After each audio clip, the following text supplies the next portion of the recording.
Hello everyone. Today we have Shini. Hi Shini, welcome to Book My Therapy. Hi, Neha. Thank you so much. Very happy to be here. A brief about Shini would be that she is a registered psychologist in India and a first generation immigrant with over 18 years of work experience in various healthcare settings. She has transitioned to become a mental wellness coach, and she supports her clients through the process as they gain clarity, push past the comfortable, conquer their fears, and face their self limiting beliefs. Moreover, they are able to identify personal insecurities and correct self sabotaging behavior patterns.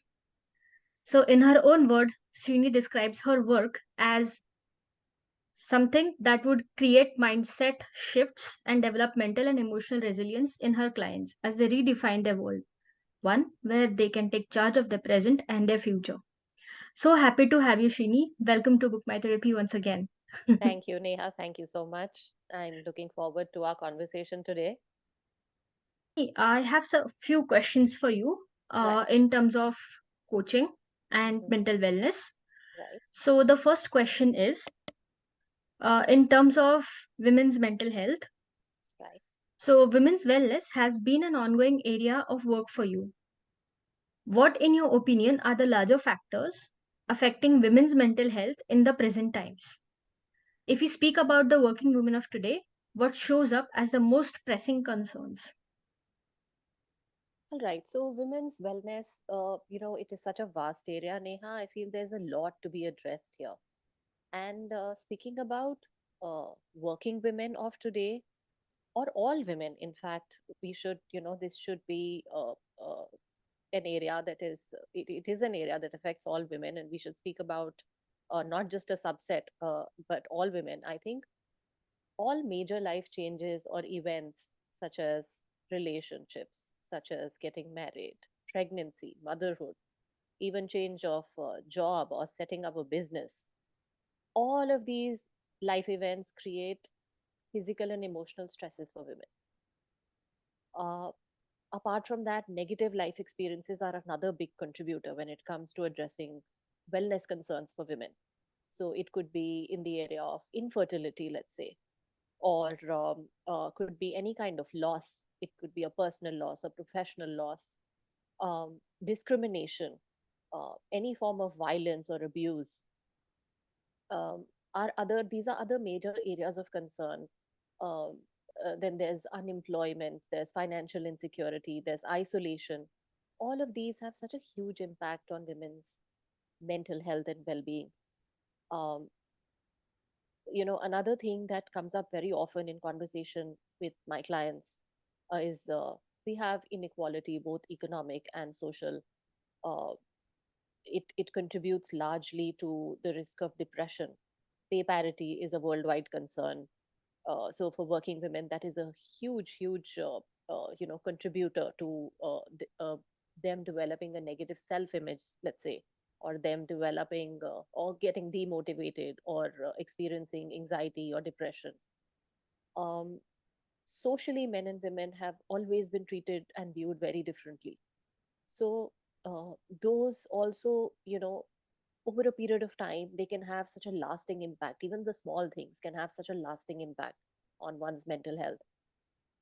Some of the situations that I have seen my clients, female clients struggle with, which have significantly contributed to their all manner of well-being concerns, are that you know uh, we see that over about two-thirds of primary caregivers are women.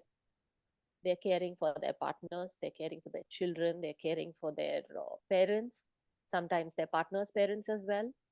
uh, and while of course it does bring joy and a sense of fulfillment for many women, but a lot of these women are also simultaneously balancing a career or running a business. So managing these become competing areas of paid work and unpaid work, and managing that and balancing that can have such a tremendous impact on both physical health and mental health. And the two are very interlinked. If physical health declines, it'll take a toll on your mental health. Mental health declines, it'll take a toll on the physical health. Um, there are also so many variables here, like overlapping concerns of financial insecurity. There's independence. Women who have been working for some time do not want to let go of that feeling of being independent. So that's a big one. And a very important area, again, after that, I feel, is the area of relationships. Whenever a relationship ends, it brings with it losses in every other area of life as well. So, work suffers, social connections suffer, other personal relationships suffer. So people, sometimes they would stop meeting their friends, they would stop meeting their families, they would stop talking if a relationship ends. And as a result, we, often see that women who are, let's say, separated or divorced or widowed, maybe, um, they are more likely to experience mental health challenges. Uh, it does become more likely for them to experience one of those concerns. And while it is normal to feel sad or upset, of course, in this kind of a situation with a relationship falling apart or coming to an end for whatever reason, but uh, it does make one lose pleasure in day to day activities. But when these feelings start to persist and take over other areas of life, take over other, aspects of functioning, that is when things need to be addressed, and things need to be, like, professional help needs to be sought and um, process what one is going through and reach out for help. That is a good time to do that. Again, in continuation to the same point, um, this was about loss, but another important area is women need to also feel safe and respected in relationships. So when it comes to abuse or when it comes to violence, women are frequently the victims. uh, it's not to say that men are not victimized, but frequently it's the women who become the victims. So, as far as mental well being and mental health is concerned, that is another very, very big area. Emotional abuse, physical abuse, sexual abuse, financial abuse. It is the number of, it is largely the women who are facing all this. So, and it can have very devastating effects on their mental well being, which includes depression and anxiety, of course, but it can also include substance abuse, alcohol dependence, maybe having suicidal thoughts or attempts, and post traumatic stress as well. And I think oftentimes also what happens is that, due to a fear or belief that there are no other options available to them, women tend to stick around in abusive relationships. Many times we see that, because they feel getting out of it is uncomfortable, or getting out of it is going to be a very big challenge. uh, and at such times it becomes even more important for these women to remember that they are not responsible for the abuser's behavior, because that is another challenge we see very often in women who are undergoing abuse. They kind of tend to take the blame for it. So, uh, all of these are, I think, such massive areas of concern where women's mental health and well-being is concerned. Be it working women or women who are homemakers, I think it applies to everybody. Hmm. A very interesting point, actually. So when you say about, internalizing abuse, or, thinking about, I am responsible for other person's behavior, um, that is something that is really interesting that you brought up. It, I hope the listeners or the viewers of this video are able to know the difference. Right. Right. Because a lot of times what happens is, when you repeatedly keep hearing something, this is your fault, this is happening because of you, all of this is your problem, all of this is your doing, it becomes, and especially when it's coming from someone who is loved and valued, a loved one, uh, there is a sense of guilt that automatically gets attached to it. That maybe I'm doing something wrong. Maybe this is all my fault. And hearing that thing over and over repeatedly makes it that much more easier to internalize it. So I have seen a lot of women who come with these challenges that things have gone wrong, and they take responsibility, complete responsibility, also for the abuse that they are going through, not just things that are going wrong in the relationship, but they also take responsibility for the abuser's behavior. So uh, yeah, that is a very, very big challenge area, I feel. Mm. Well, definitely insightful. So thank you for sharing. So this leads to the second question. Um, it has also been observed that women report mental health challenges disproportionately affecting them. Why do you think that is?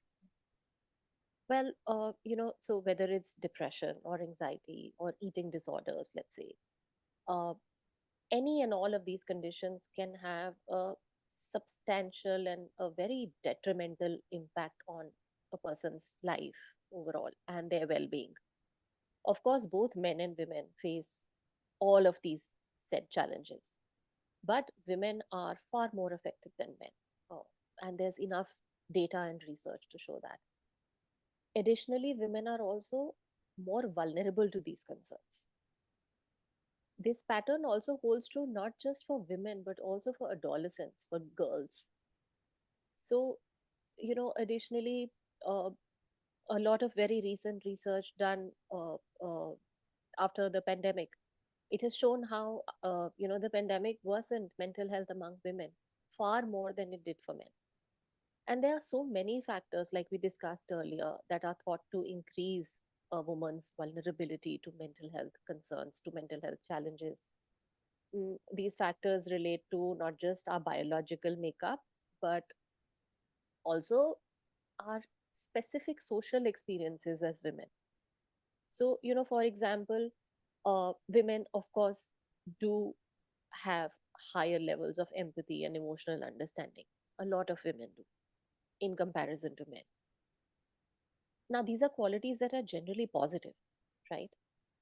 But these qualities are also very closely tied to worsening depression, to worsening anxiety, to worsening one's experience of trauma, because because a lot of people struggle with setting boundaries. So while it, having empathy is great, but then we also need to understand how to set boundaries and protect ourselves. So women also have, different experiences than men as we go through, as we walk through life. uh, in general, I think, and you and I would both agree, in general, women are constantly up against societal pressures and demands and expectations. So, so that is why, let's say, so many women place such a great importance on physical appearance. Why is that? It's because society tells them to do so. That is the conditioning that we have grown up with, to look a certain way, to behave a certain way, to our demeanor, our behavior, our actions should be aligned to how a woman should behave, what society tells us. Also, these expectations are sometimes unrealistic expectations, to be empathetic, to be warm, to be friendly, to be nurturing. Not These qualities may not come naturally to every single woman, right? So it it's a lot that I think we as women strive for, to fit in or to feel valued in society, and that takes uh, that's a very heavy load to bear, I feel, because everyone's not everyone's cut out the same way, right? We are all unique individuals. So uh, additionally, I think, and this is a fact, women are also more discriminated against for their gender, in comparison to men. So we spoke about this earlier: discrimination, bullying, and abuse of any kind is experienced more by women. So I think when we say women experience mental health challenges disproportionately, I think all of these are contributing factors. Interesting. I'm thinking about a recent article that I read, which was about good girl trauma, about how a society, you know, um, because society asks us to behave in a certain way, Right. we keep up or deal with a lot of things and feelings that um, necessarily internally we do not agree to, but have to look good. Absolutely. Absolutely. Whether it is to look good, or whether it is to people please, or whether it is, work, someone could be doing it for their family, someone could be doing it for their spouse, someone could be doing it for their children. But in that process of seeking external validation from society and from those around us, a lot of times we forget about what is it that we want, who who are we as a person, and whether our actions are aligned with what our own internal value system is, what our own internal personality is. So then that dissonance also leads to a lot of stress. It leads to a lot of anxiety, because when you're not being true to yourself ever, of course these challenges are going to come up. Hmm. It seems and sounds completely unfair, because referencing to how little girls are also taught and brought up, most of it is conditioning, and then they would carry to live in a certain way, not realizing Absolutely. that they have needs and they have values. Absolutely. And it is very sad, it's very unfortunate that even today, after women have become financially independent women, there's so many women are working, and so many more women are educated now. In fact, a lot of women are far more educated than their male counterparts, or their brothers or their fathers. uh, but these concerns still exist like they did 50 years back, or 100 years back. So the concerns are still the same. True, It's very unfortunate. true. It's almost as if questioning the value system that we have been taught is being punished. Yeah. So every girl, every woman is taught to keep quiet. Right. Hmm, it's a heavy conversation. It is, for sure, of course. um, so the third question for you is, in your experience working with um, your clients who are women, as a psychologist back in India and now as a coach, how big a contributor is inequality? Okay, that's a good question, Neha. Gender inequality, I think, again, is such a wide area. The the differences between genders in terms of, let's say, uh, health, wealth, power, status, employment, financial standing, social status. These differences can become so large and so unfair that, and gender inequality is clearly a product of sexism, right? So there is prejudice and discrimination against a set of people based on their sex or their gender. That's what gender inequality is. And women and girls across the world are victims of it. It is not just, countries like, it's not a particular part of the world where women are experiencing this. The concerns are the same even in the first world. So, uh, of course, there'll be varying degrees of concern, but the concerns do remain the same. And uh, there are, I think, very clear and measurable ways in which it affects women globally that we can see in comparison with men. I mean, there are, the rates of schooling and the rate of unemployment, of employment is lower for women, right? Women get paid less for doing the same amount of work that men do. There is pay parity still doesn't exist. In, I think, most parts of the world, it doesn't exist, and most industries it doesn't exist. And women face higher levels of stress, higher, the rate of unpaid work, such as caring for sick relatives. Who's the one doing that? It's women who are doing that mostly. Then, exposure to higher rates of, I think, sexual assault, partner abuse, gender based violence.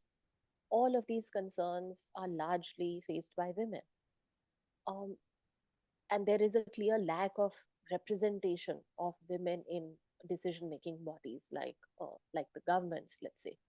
Uh, there is a clear lack of representation. Most of these, power circles, if we can call them, whether it's uh, in business or whether it's in politics, government, most of these are occupied by men. So sexism affects everyday life also in such a great way. I think, women deal with sexist remarks, sexual harassment, workplace discrimination, and all of these can, uh, they lead to not just affecting mental health, of course they do, but it erodes confidence, it erodes self esteem also. And it takes a toll on physical health also, because a lot of times we see women pushing themselves beyond their limits, beyond their capabilities and capacity, physical capacity, to go out and do something just so that they can prove a point. So, um, and this is true for people of other marginalized genders also. You know, uh, see, sex is biological traits like uh, the genitalia that a person is born with. But gender is about how people feel about themselves. So anyone can experience sexism based on how they feel about themselves and how they express themselves. Uh, so I think it's so yeah. Uh, it's not just limited to women, but yeah, women do experience it in a very very large way. Gender inequality is, I think, a big contributor here. Well said. Um, so the next question is about autoimmune disease. Mhm. Um, what is it and how does it impact women from mental health perspective? What changes would you recommend for women's health? Okay, so see, when we have a healthy, functioning, robust immune system, it defends the body against disease, against infections. It keeps us, feeling fit, looking good, functioning properly. But if the immune system starts to malfunction, it then starts to mistakenly attack healthy cells and tissues and then affect organs as well. Uh, that is called autoimmune disease. And these attacks can happen to any part of the body. And what it does is weakens the uh, it weakens the bodily functioning. It weakens the system overall, and in some cases it can even turn life threatening. So when a person is suffering from an autoimmune disorder or disease, their immune system cannot distinguish between what is healthy tissue and what are potentially harmful antigens or infections or pathogens. And as a result, the body will set off a reaction, so to speak, that destroys the healthy tissues as well, the healthy cells as well in the body. So, some common autoimmune conditions are type 1 diabetes, uh, Hashimoto, reactive arthritis, rheumatoid arthritis, lupus, inflammatory bowel disease. These are we are seeing them more and more commonly now. And uh, speaking about autoimmune conditions, it's very important to note, of course, the exact cause of autoimmune disease is still largely unknown.